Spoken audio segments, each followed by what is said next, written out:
我的夫君是渡劫的佛子，而我是十恶不赦的恶毒女配。按照剧情，我怀着他的孩子死在他面前。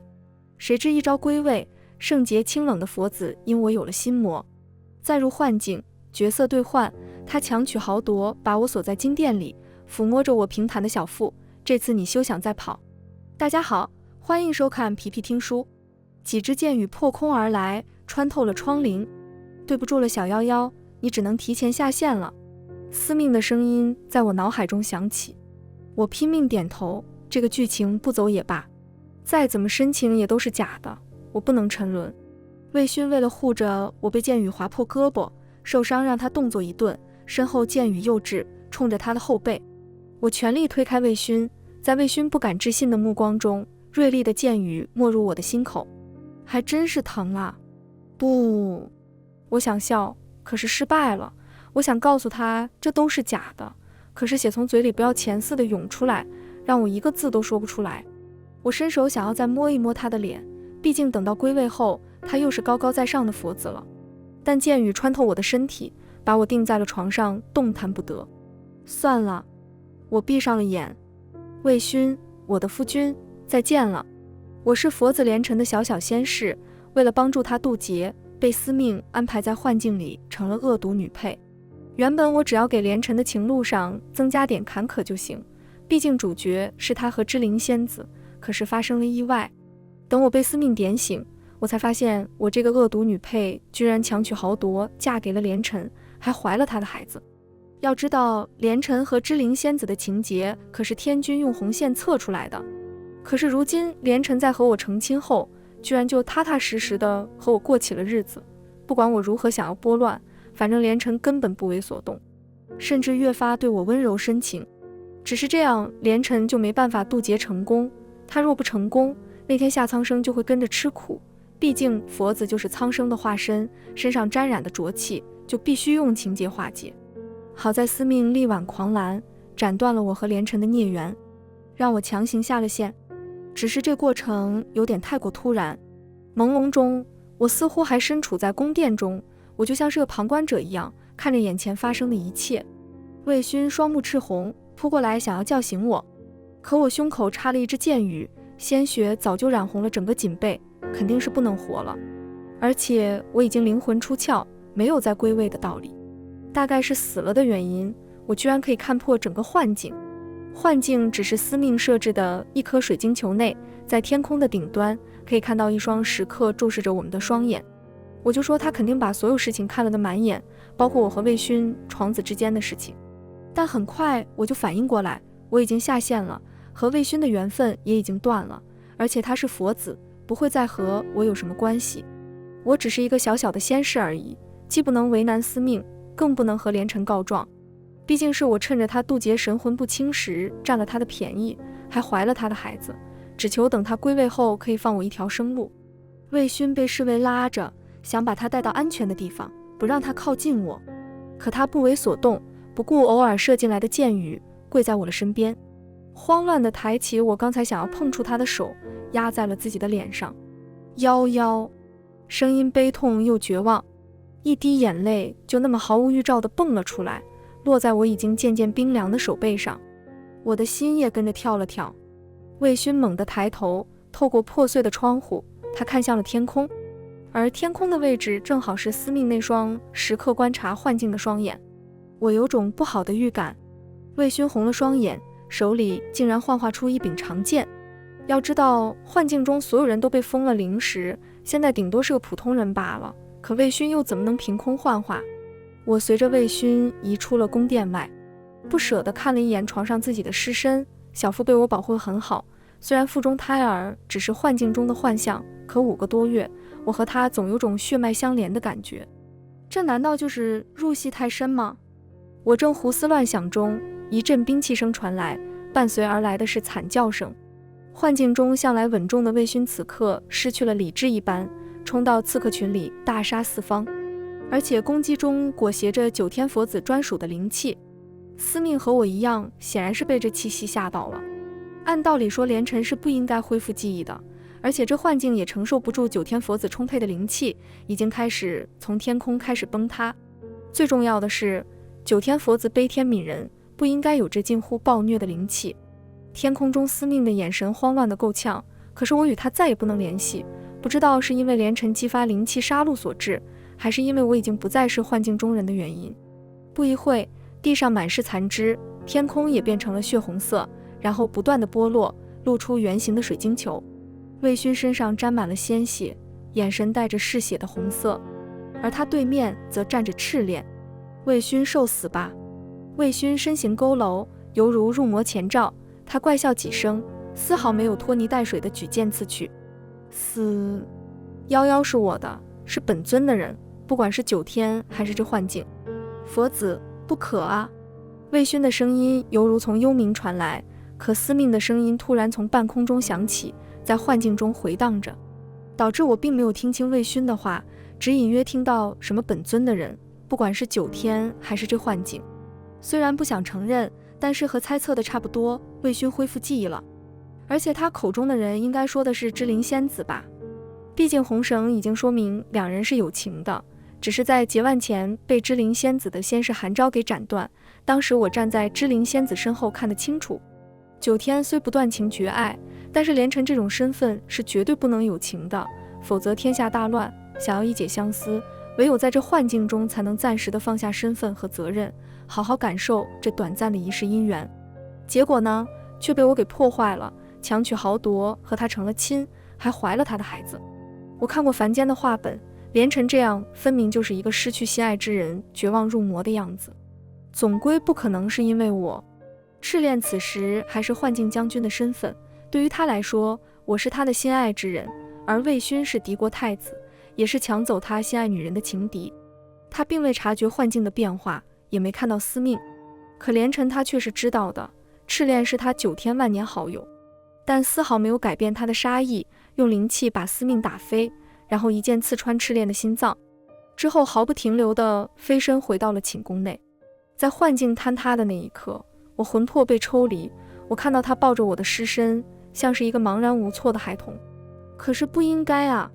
我心中悲痛难忍，忍不住伸出了手，可我却怎么也触碰不到他。画面瞬间崩塌，等我再醒来，已经泪流满面。司命的大脸猛然出现在我面前，小夭夭，你入了佛子的梦，看没看到幻境之后的事情？我想起来了，我现在已经归位，幻境里我真身入境，除了腹中胎儿是幻境随着剧情所化，其他的一切都是我真实经历，包括嫁给连城以及那些夜夜的缠绵。可让我意外的是，在我归位后，连城也从幻境出来。当时我有些不解，现在入了连城的梦境，才知道原来是连城毁了幻境，提前归位。见我不说话，司命就明白了，现如今只有你一人可以救这普天之下，可以救佛子。什么意思？司命有些扭捏，因为我发现佛子可能有入魔征兆。话不能乱说。我板着脸，如果连城入魔，不光苍生不幸，九重天也会把连城视为不祥。九天就是这样，过于的理智就近乎绝情，哪怕连城是带编制的。可天下苍生，只要他危害半分，那九天绝不会容他。能让九天佛子种下心魔，必定是经历极度的绝望和痛苦。而且心魔难去，一旦种下便生根发芽，不死不休。小夭夭，我什么时候骗过你？你骗我还少吗？你说佛子渡劫洗去了神魂，你说我只要给佛子情路添点堵就能全身而退，结果呢？佛子是真身入境，并且还保留着神魂。我脸颊发烫，没好意思继续说下去。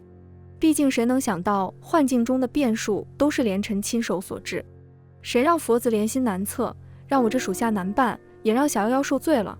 不过你也要感谢我，不是我的话，你又怎么知道佛子的心意？司命被我说的面子挂不住，讪讪的给自己找补。司命其实都怪韩昭，要不是他沉不住气斩了红线，怎么会让人误会？要是早知道那红线结腕的是你和佛子，就是打死我也不敢乱写。说实话，我还挺喜欢自己写的剧情，只是我磕错了，知错就改就好。司命星君可是有10世的机会改正。连城不知何时来了，他一身纯白的袍子，明明没有任何装点，可看上去却尊贵无比，浑身散发着让人生畏的气势。他目光平静，只是扫过司命，就让司命忍不住弯了腰。想到那时事情节，司命脸色更难看了。我偷偷看了眼司命，既有同情也有好奇，更有一丝丝期待。连城罚了司命和韩昭下凡渡劫，而且还是实事。且不说韩昭喜欢芝灵仙子，就说他俩都为男子，这点就让人遐想。毕竟他俩下凡谁为女子，谁为男子让人好奇，还是两人都为男子。还要纠缠时事，芝灵仙子和韩昭有情，而司命是奉天君之命织救幻境，这下被连城乱点鸳鸯谱，芝灵仙子和天君的心情可想而知，可谓是打击面有点广啊。司命瑟缩不已，腿一软就跪了下来。连城也没有再说什么，转身就走。一路上他步步生莲，我跟在他身后，因为琢磨司命说的话，没有注意，下意识地踩在地上的莲花印记上。不知道是不是错觉，我觉得脚下有些软乎乎的，而且一股淡淡的莲花香气飘来，就和幻境里味熏动情、生米煮成熟饭时的味道一样，惹得我口干舌燥，心神不宁。连城猛然停住了脚步，我差一点撞上他的后背。香气很快就消失了，失望之余，我不解抬头一看，原来是芝灵仙子和韩昭。芝灵仙子在幻境里是我的妹妹，和她真身一样，都是清清淡淡的大方姿态，而且在幻境里她和魏勋也没什么情谊在，所以在见到芝灵仙子，先是冲我点了点头，然后再和连城打招呼。连城没开口，甚至目光都没有移动。芝灵仙子也不恼，刚刚从佛子仙宫出来，没想到在这儿碰到了，意思很明显，他这是找连城有事，而且9成9和渡劫有关。韩昭表情别扭，有点不情不愿，可又必须低头。佛子，都怪韩昭，这里不是说话的地方。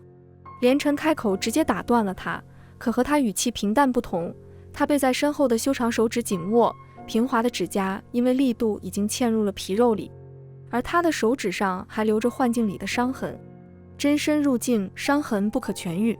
一道是为了和我团聚冒雨骑马摔下所致，一道是我死后为我拔出剑雨被划伤所致，两个伤口皆与我有关。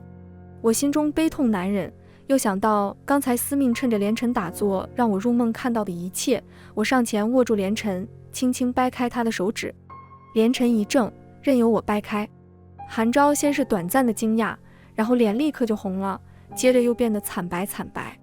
芝灵仙子神色复杂地看了韩昭一眼，然后挡在他面前。佛子，如果需要，小仙万死不辞。需要？本尊什么都不需要。连城声音沙哑，如同幻境里他对赤练的语气。我瞬间就想到了他一身血污抱着我尸身的画面，而本该晴朗的9天被弥漫的黑气渐渐笼罩。虽然黑气浅薄，但是从远处飘来，带来强烈的威压感。充沛的灵气和光线被黑气阻碍，犹如死寂的绝境。芝灵仙子如临大敌，片刻后视线就从黑气移到了连城身上。我从后面搂住连城，连城，魏勋是我，夭夭啊，我好好的，没事的。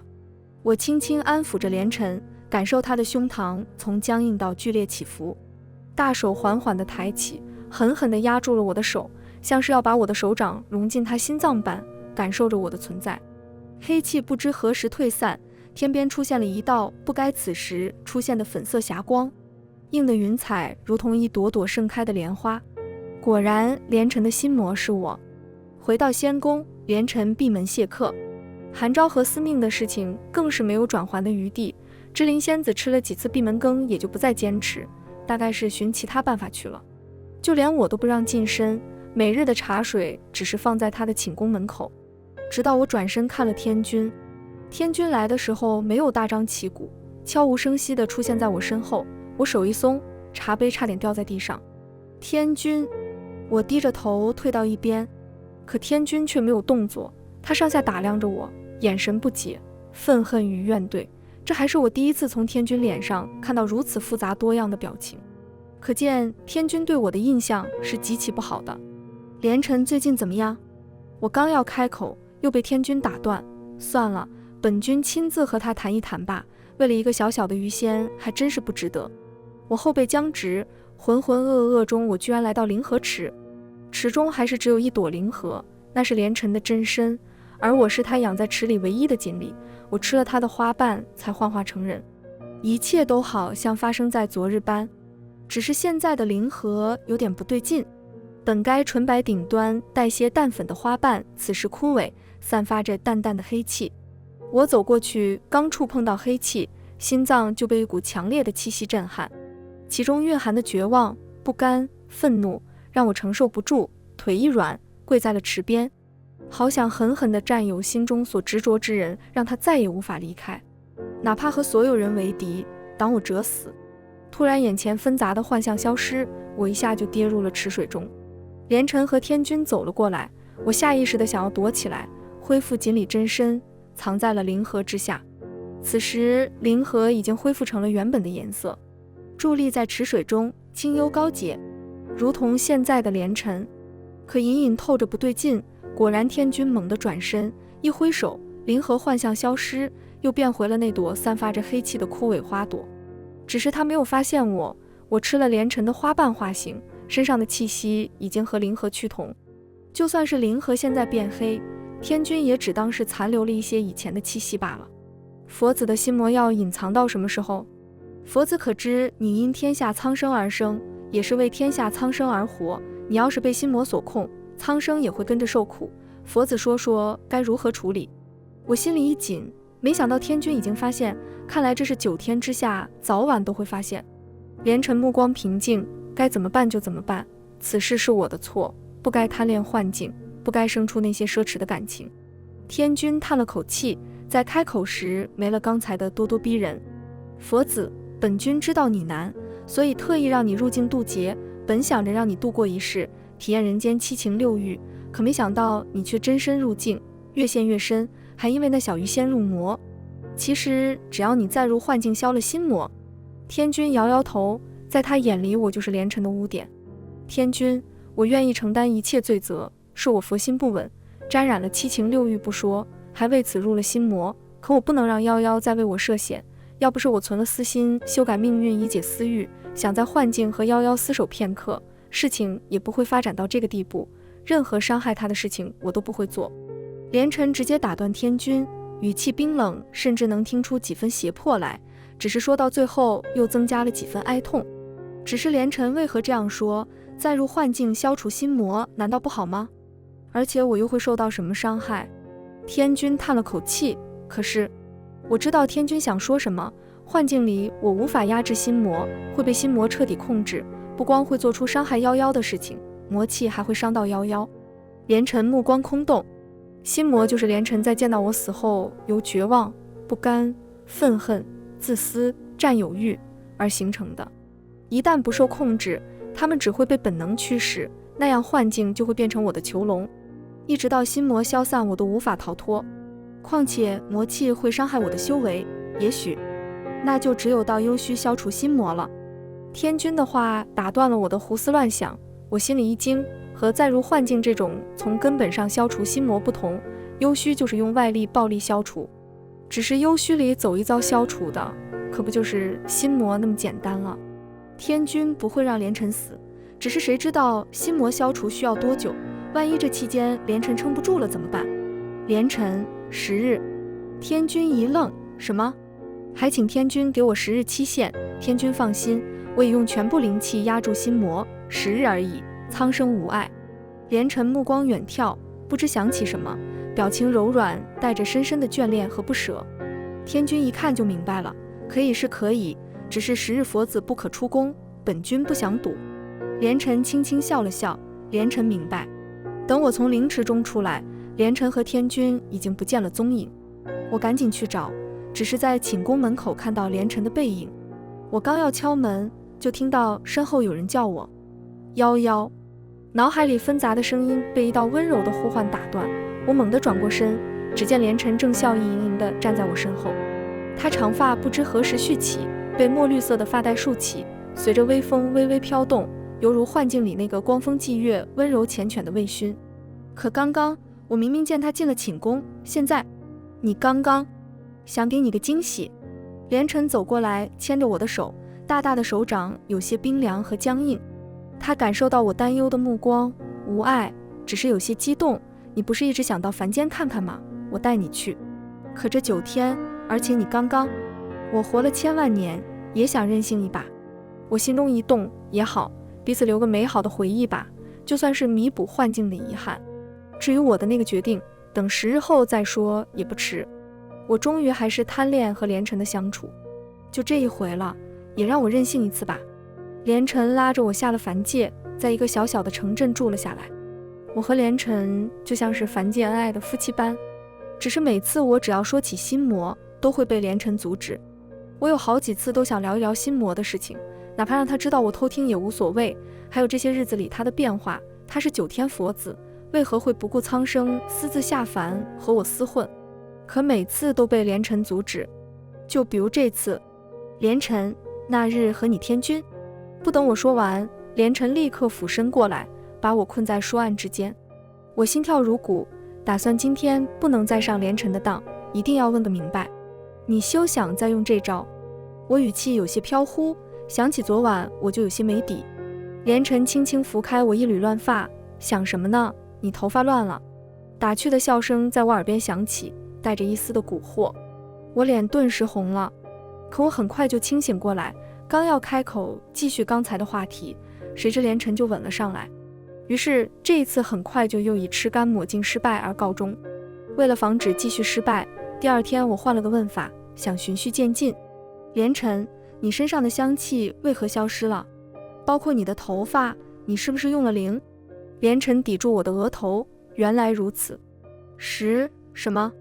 我一时语塞，不敢望向连晨那轻柔的目光。自从来到凡间，他一举一动都和幻境中魏勋一般，让我有种我从未和他分开过的错觉。现在天还未黑，不过可以试试。连晨何时变得如此厚脸皮，曲解我的意思？可惜我没有解释的机会了。这几日阴雨连绵，只是那厚重翻涌的云层中夹杂着几缕凡人无法察觉的黑气，是连晨心魔的气息。可我最近和连晨日日相伴，亲密无比，并没有从他身上再发现心魔的踪迹，而且因动情而生的花香也再也没有出现。我给你买了你最喜欢吃的桂花糕。连晨撑伞站在细雨中，对天上的异象恍然未觉。我一时恍惚，魏勋。看着眼前翩然欲立的连晨，脑海中突然跳出了昨晚的噩梦。梦里连晨一身脏污被锁在某处，见我过去，他才缓缓抬起头，伴随着铁链声响，眼前的是一张破碎不堪的脸。夭，连晨打断了我的乱想。不知何时他走了过来，突然天上一道惊雷闪过，震得天地回响。连晨轻柔地擦了擦我珠钗上沾染的水汽。我想在凡界开间糕点店，只不过此处并不种桂花树，我要离开几天买树种，你在家乖乖等我好吗？他手中的桂花糕是他冒雨到临城买的。我心中不安，可以不去吗？连晨笑笑，等我。你会回来吗？连晨眼里闪过一丝不易察觉的不舍和眷恋，并没有直接回答我，所以你要等着我，在我回来之前哪里都不要去，好吗？看着我胡乱地点点头，得到承诺的连晨像是松了口气，喃喃自语般，等我。可我终究是违背了承诺。连晨走后，我就回到了9天。我在9天制造的灵魁不见了。灵魁是9天秘术，和普通傀儡不同，灵魁不光身体和制造者一模一样，而且几乎能和原主的元神充分融合。就连9天之中都没有几个人能分辨出灵魁和本体的区别。那灵魁是我按照连晨的样子造出来的，或者说是按照魏勋的样子造出来的。其实这是我的私心，为了解相思，也为了连晨金蝉脱壳，与我下凡做一对恩爱夫妻用的。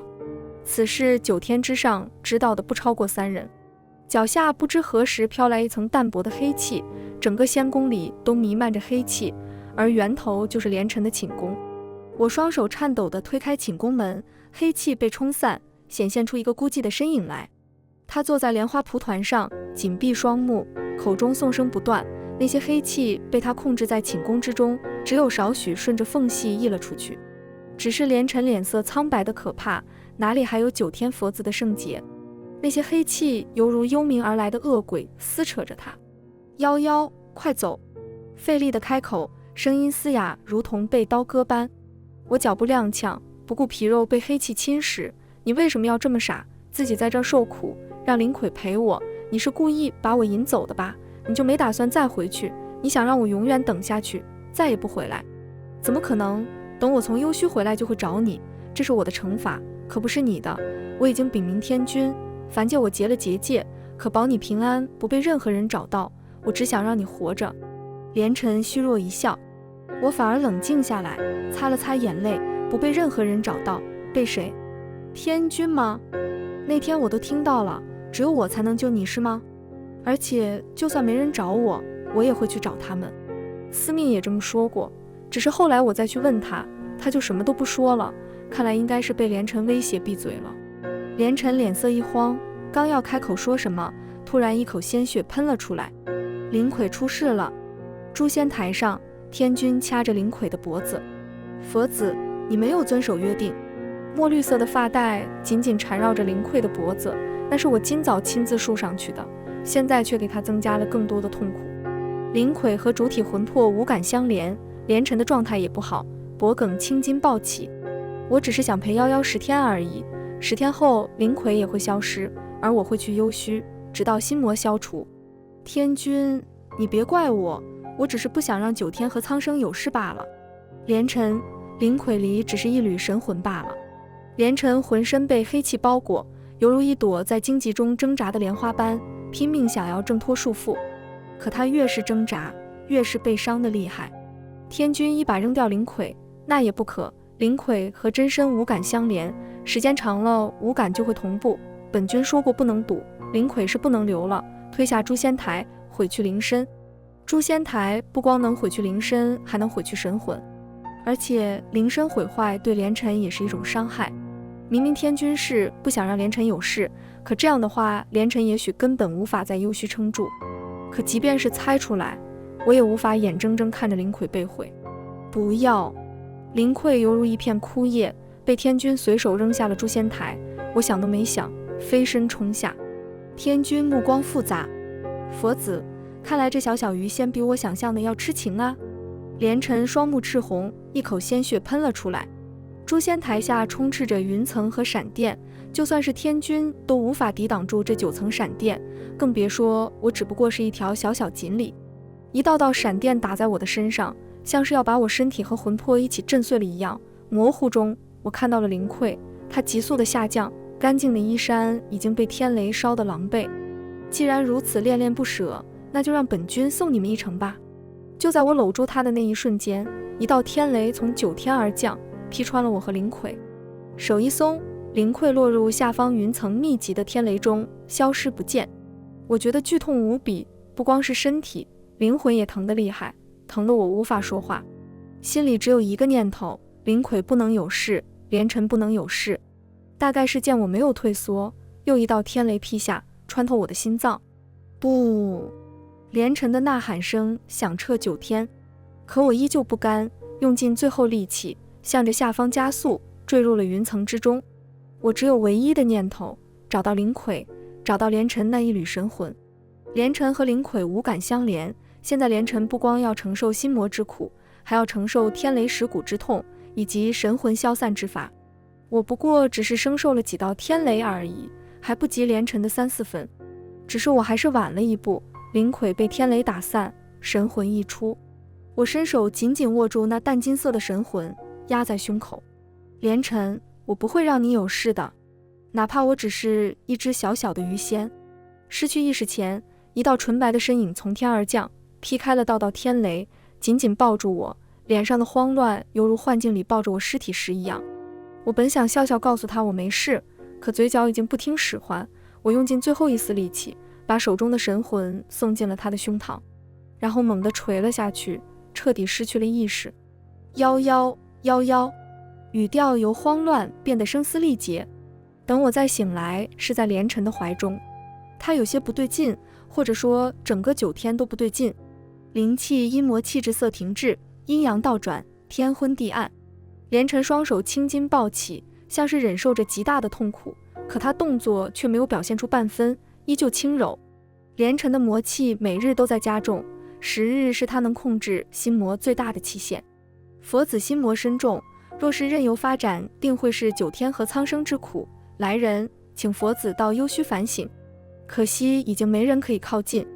连晨身上的黑气愈发浓重，我反手把连晨搂进怀里，感受着他从失控的边缘到冷静。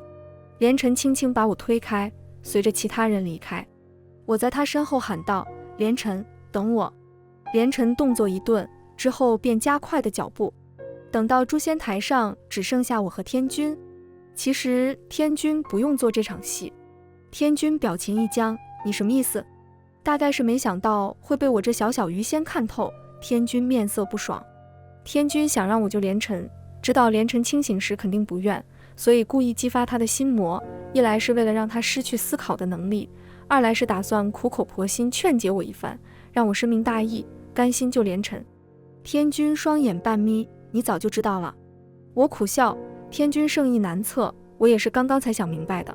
只是天君错了，就算是没有这些，我也会甘愿救他。只是原本我是打算10日后他进入幽虚再行动，因为我也知道只要他清醒1天，他就不会同意。天君先是惊讶，然后开始生气，早知道如此，他省得绕这么一大圈，不光事后连晨那里不好交代，还显得他用小人之心夺君子之腹。再次见连晨，圣洁的佛子被铁链锁着，坐在肮脏的地上，唯有一双眼睛炽热又清明。见我来，连晨激动起来，谁让你进来的？快走，我是来救你的。连晨以为我要把他带走，他泄了力，脖颈和手腕、脚腕间的铁链叮咚作响。不要任性，等我回去好吗？不好，因为你骗我，不就是进入幻境消除心魔吗？不比现在来的简单吗？我故作轻松，拿出司命的幻境水晶，瞧，做个梦就能救你。不要！连晨挣扎着想要打破水晶，我后退几步躲过了他，看着我想要开启幻境，连晨不住的哀求：夭夭，我不愿伤你，我不愿。声音带着压抑的哽咽。他苍白的脖颈上是被铁链磨出的血痕，可他却恍然未觉。我心酸一笑，可你是我的夫君啊。我睁开眼，短暂的茫然后，我才意识到我被关在金殿里已经1个月了。为了不让我逃走，魏勋把门窗全都封死。金殿里漆黑一片，只有烛火作伴，我无法分辨日出月落，但魏勋每晚都来，所以每次他来我都在墙上画一道。今天刚好30道。时间仿佛凝固了，不知道过了多久，金殿大门打开，外面仍旧是一片漆黑，只是和殿内不同，外面星光闪烁，还带着一股淡淡的青草气息。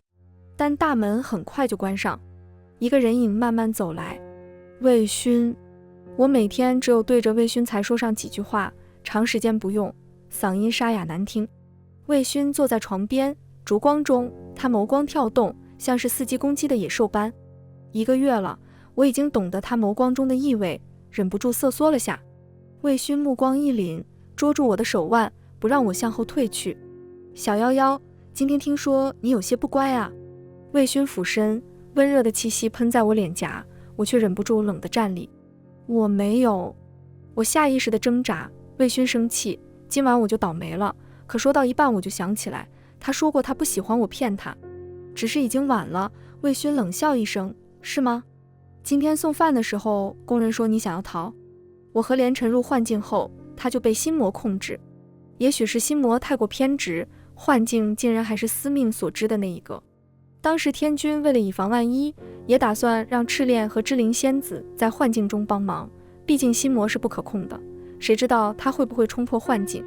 可是天君还是低估了连晨，第1天连晨就清空了幻境，设置结界，任何人都无法闯进来。现在幻境里只有我和他，剩下的全都是连晨亲自织就。他先是用了1天建造了一座宏伟的金殿，只为藏我一人。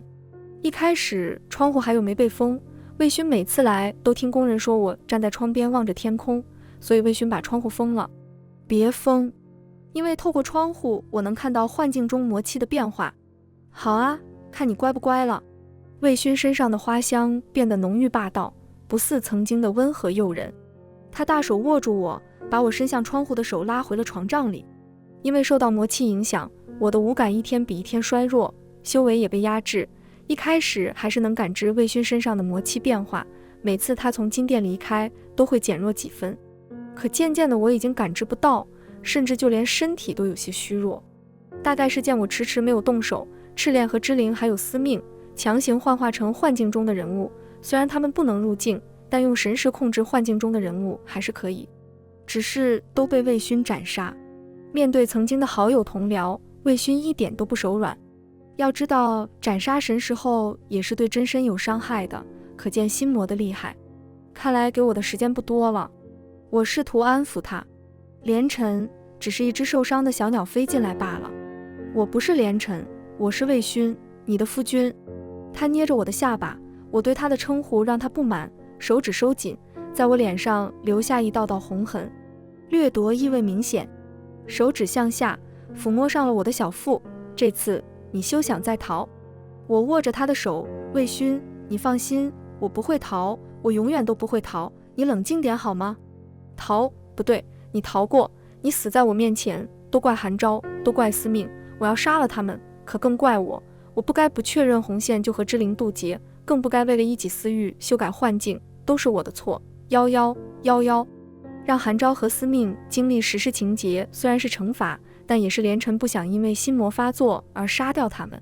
魏勋眼中暗光涌动，整个人陷入了极度的痛苦和纠结中。他捂着脑袋，脑海里纷杂的声音让他头痛欲裂。我没事，我没死，那都是假的，我好好在这里，你看一看我。不，那不是假的，我因苍生而生，从神智开化时就是佛子，我的存在就是为了守护苍生，千万年无悲无喜。我知道我不该生情，不该动情，可只有那幻境中的几年，是我真正可以做为自己而活着，那怎么能是假呢？我每句话，每份情谊都是真的。那个9天之上曾经高贵的佛子，此时正窝在我的怀里，低低的哭泣。这是入幻境以来魏勋第一次稍微清醒，只是我现在已经坚持不了多久了。看来我该动手了，这是我能陪连尘的极限了。我开始陷入昏睡，等我醒来已经是3天后了。魏勋一直陪在我身边，见我醒了，眼中的慌乱才被他压下去。我目光被阳光吸引，金殿的窗户被打开，阳光驱散了1个月来的黑暗。11，你喜欢看就看吧，等你身体好点，我带你出去走走。魏勋下颌已经有了胡茬，眼底青黑一片，看来3天他都没有睡。我心思被天空吸引，弥漫的魔气已经消散一些。趁我发呆的时候，之前受伤的小鸟跳到了我身上。于11，别忘了你的任务。是天君的声音，只有我能听到。我苦笑，2次幻境都不是我能控制。魏勋，11，你看我把谁请来了？我视线看向宫门，居然是他。父皇，知道你想家了，我特意把父皇请来，是不是很高兴？等你好些，我陪你回去看看。家，我有些心动。其实不止连尘觉得幻境中才找回真正的自己，我又何尝不是？父皇路过魏勋身边的时候，突然掏出了一把匕首，狠狠扎在了魏勋的心口。不要！顿时包裹魏勋的黑气出现了一个缺口，可鲜血也从伤口喷涌而出。魏勋踉跄几步，胡乱地想要捂住自己的伤口，还冲我笑了笑，别看，没事的，没事的。可下一秒就跌倒在地。我连滚带爬地跪在魏勋身边，搂住他。天君，我答应的事情就会履行，他最近魔气减弱，我已经找到时机，你为何还要这样？你以为本君想这样吗？机会转瞬即逝，魏勋这几天心魔不稳，难免会反复，长痛不如短痛，快把你体内的灵荷花瓣取出来。天君控制着父皇，语气冰冷。我忍不住笑了起来，眼泪控制不住地流了下来。我因吃了连尘真身的花瓣化形，又日日在灵河池里和他独处，体内的灵气最和连尘相似又纯净的。可以说我以灵河花瓣为根基修炼化形。之前天君说的办法就是让我取出灵河花瓣，先用我的修为和气息驱散心魔，然后用灵河花瓣稳固连尘的莲心。只是这样我修为尽废，但我心甘情愿。可我不明白天君为什么要这样，明明都说好了，只需等到连尘心魔减弱，找准时机把灵河花瓣渡给他，也给我一个可以和魏勋告别的时间，可为什么要提前动手？为了重塑莲心。我一愣，很快明白过来，重塑莲心就代表着连尘将失去过往所有的记忆。天君放心，我也没打算让他记得我。我调出之前藏好的一缕灵气，化为一把利剑刺中我的心口。忍受着抽髓之痛，把灵荷花瓣逼出。纯白顶端带着粉色的花瓣被我白色的灵气的包裹，飞入了魏勋的心口。连晨已经嗜血昏迷，也好，省得让他难过了。花瓣入心，连晨伤口愈合，心魔消散，幻境清明。我掰开他紧紧握住的手指，踉跄地从金殿走了出去。外面阳光普照，真好。我渐渐失去意识，化为一尾锦鲤落在了水池里。我每天都在一个不大的水池里游来游去，里面只有一只灵荷，灵荷长得很好看，白嫩白嫩的，顶端还带点粉色，让我忍不住想要嘬几口。可我找不到机会，因为总有一个人站在池边，让我十分不好意思。我听别人叫他佛子，不过我不喜欢这个名字，我更喜欢他另外一个名字连晨。连晨总是看着我，他的眼神我看不懂，眷恋、深情、伤心、内疚。这人简直是让我郁闷，难道就这么喜欢这朵灵荷花了吗？所以天天都要看着，防止被我吃。只是他为什么要把手放在水里？修长的手指比灵荷花对我还有吸引力。我忍了忍，终于忍不住了，趁着一个什么叫赤练的人来找他，偷偷游到他身边，然后飞快地嘬了一口，赶紧跑掉。连晨僵硬地转过头看着我，直到被赤练叫了好几声才回过神来。连晨，连晨。连晨收回手指，低头看着，嘴角居然勾起了一抹淡淡的笑意。你接着说。赤练神情复杂地看了一眼正在水里游的我，那日你心魔消除，从幻境出来，独独带着这尾锦鲤。其实我想和你说，这锦鲤本是我池子里的，你反正已经，不如把它还给我，我好生养着。它喜欢到处乱作，别坏了你的修行。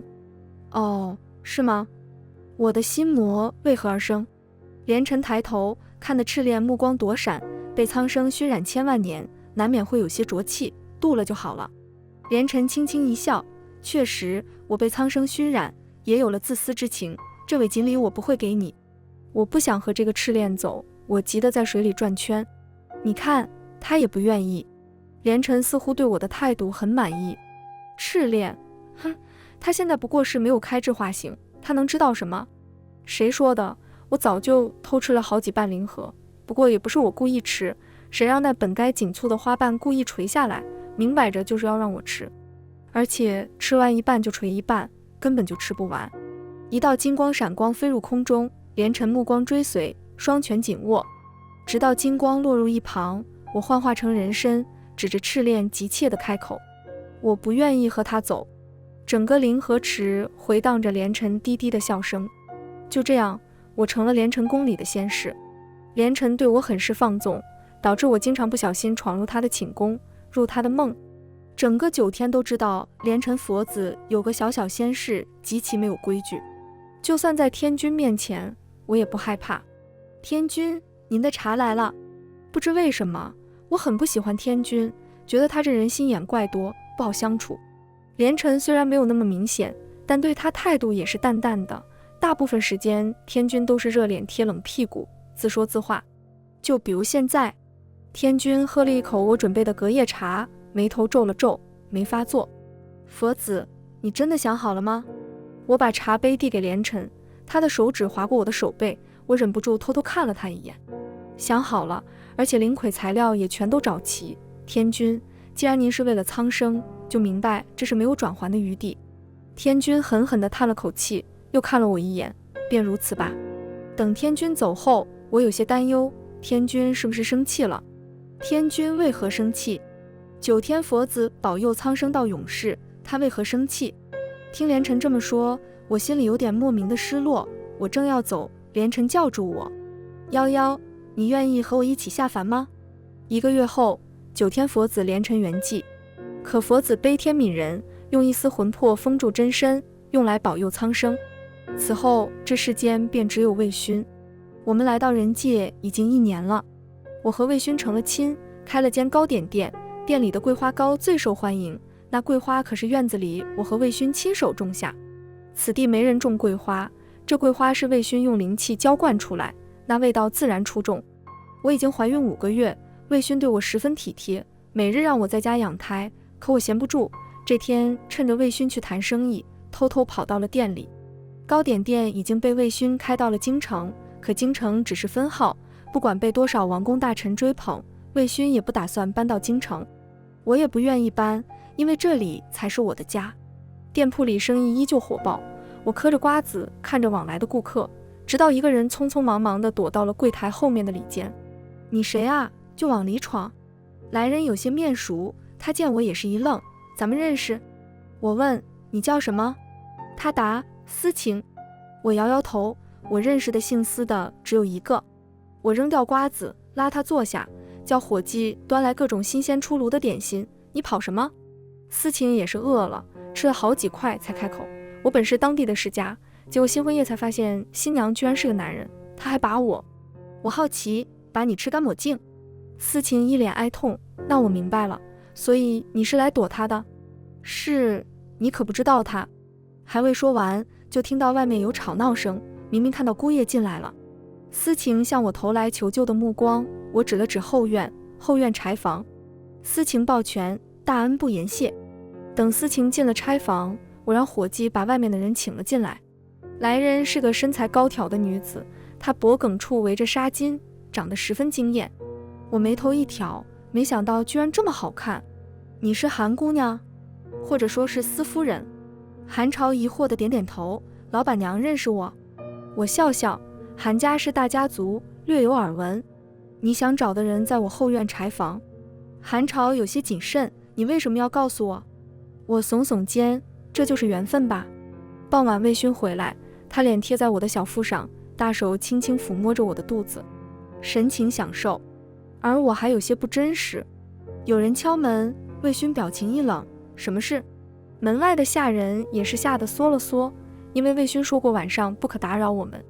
下人壮着胆子，老爷，司家和韩家说以后府中糕点都由咱们供应。魏勋挥挥手，看来夫人今天到店里做成了大买卖。我似笑非笑，那当然，这都是缘分啊。很快我就到了生产的日子。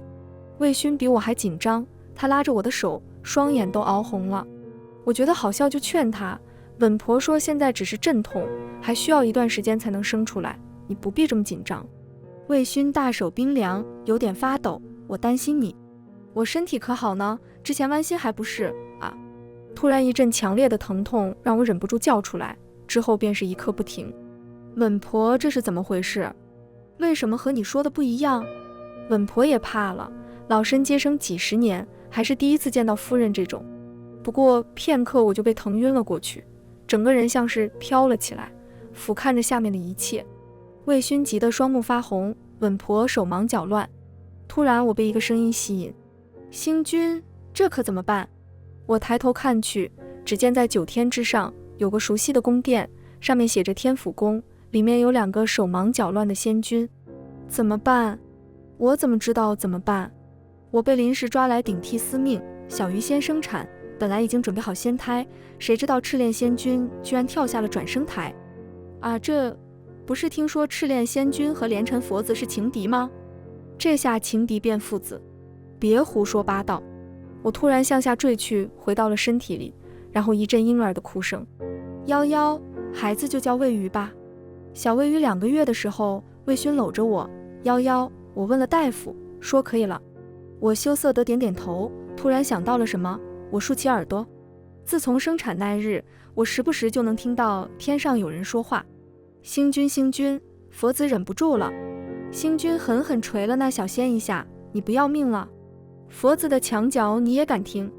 是想和司命一样下凡度乱七八糟的情节吗？我不敢了，我不敢了。等一切都平静，我搂着魏勋的脖子吻了上去。当晚室内充斥着一股淡淡的花香，虽然下凡来第一次出现，可我相信以后会越发浓郁，惹人微醺沉迷。都转轮回，唯有你入我心。全文完，皮皮听书，感谢您的观看。每天上新精彩小说，喜欢就订阅吧。